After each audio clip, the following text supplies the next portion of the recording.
สำหรับคลิปนี้ก็สิมาต่อจากคลิปก่อนๆนี่เนาะที่ว่า FC เพิ่นถามมาว่าดื่มน้ำลายนี่เฮ็ดให้ตุ้ยบ่เพราะว่าได้ยินว่าคนอื่นว่ากินน้ำลายนี่แฮงเฮ็ดให้ตุ้ยแต่ว่ารายละเอียดนี่ท่านหมอก็ได้ตอบอัดเป็นคลิปมาตอบให้แล้วเนาะถ้าว่าสนใจก็สามารถเข้าไปกดเบิ่งได้และก็สามารถกดติดตามได้เนาะสำหรับคลิปนี้ก็สิมาเว้าให้ฟังเรื่องปัญหาสุขภาพตื่มอีกเนาะหาวิธีดื่มน้ำแบบใดที่ช่วยควบคุมน้ำหนักโตและก็บ่เฮ็ดให้อ้วนเฮาไปฟังน้ำกันเลยเนาะขั้นตอนทำอิฐนี่ขั้นตอนที่1นี่เป็นขั้นตอนที่สำคัญที่สุดเนาะขั้นตอนทำอิฐนี่ก็คือดื่มน้ำหลังจากตื่นนอนนี่ตื่นนอนปุ๊บนี่ขั้นตอนทำอิฐบ่ต้องไปฝ้าวล้างหน้าบ่ทันไปฝ้าวว่าฟัดแขวต่างๆให้ดื่มน้ำนี่ก่อนเนาะดื่มน้ำนี่ก็ดื่มประมาณ1-2 จอกถ้าว่าคิดไล่ใส่ปริมาณก็คือ400-500มิลลิลิตรเนาะเนื่องจากว่าแล้วก็เมิดคืนมาหาเสาร์นี่ก็เป็นเวลาหลายชั่วโมงที่ว่าห่างกายเฮาบ่ได้รับน้ำเพราะฉะนั้นในการดื่มน้ำในตอนเช้านี่ก็เป็นการริเริ่มการเฮ็ดเวียกของร่างกายเพราะฉะนั้นมีความสำคัญที่สุดอย่าลืมเด้อท่านใดที่บ่มักดื่มน้ำตอนเช้านี่ต้องได้ปรับมาดื่มน้ำตอนเช้าเนาะและขั้นตอนที่2นี่ก็คือ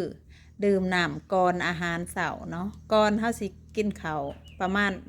15 นาทีนี่กินน้ำไปก่อนเนาะจอกหนึ่งเนาะในที่นี้ก็เนื่องจากว่าเนาะการกินน้ำจะช่วยเฮ็ดให้เฮาควบคุมอาหารเฮ็ดให้เฮาบ่ได้กินอาหารหลายเนาะเฮ็ดให้กระเพาะเฮาอิ่มเนาะ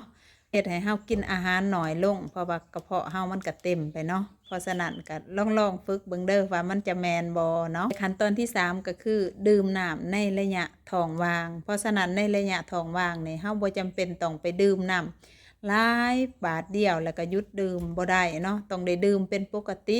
จิบเทื่อละหน่อยจิบไปตลอดก็ยิ่งเป็นการดีนะตัวนี้มันจะซอยเฮ็ดให้ความสมดุลของร่างกายและก็ช่วยควบคุมน้ำหนักร่างกายเฮาได้และก็เฮ็ดให้เฮาบ่อยากอาหารเนาะ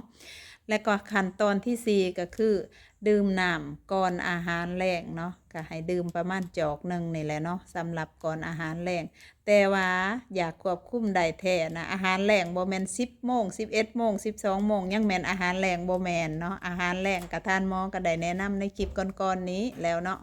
ว่าการกินอาหารแลงแบบใดให้มีผลประโยชน์นะจะมีอยู่ในคลิปก่อนๆสามารถกดฟังได้เนาะเพราะฉะนั้นอย่าลืมเนาะ1 จอกก่อนอาหารแลงเนาะและขั้นตอนสุดท้ายก็คือขั้นตอนที่5เนาะก่อนนอนเนาะก่อนนอนก็ให้กินแต่1 จอกก็บ่แนะนำให้กินหลายเนื่องจากว่าถ้ากินหลายนี่การที่ว่าเฮาจะลุกไปเบากลางคืนลุกมาเบาหลายๆเทื่ออะไรก็เฮ็ดให้ร่างกายเฮาบ่ได้พักผ่อนเนาะหมายความว่าเฮาสิไปนอนปุ๊บแล้วเฮากินน้ำก็ให้เฮากินก่อนฉะนั้นเฮาฮู้แล้วว่าหาขั้นตอนหรือว่าหาวิธีที่ช่วยควบคุมน้ำหนักโตเฮา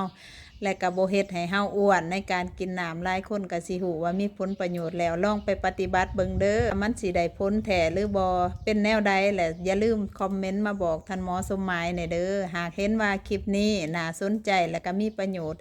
สามารถกดไลค์กดติดตามกดแชร์ได้เด้อเพื่อให้ผู้อื่นได้ฮู้และก็แจ้งเตือนคลิปใหม่ๆ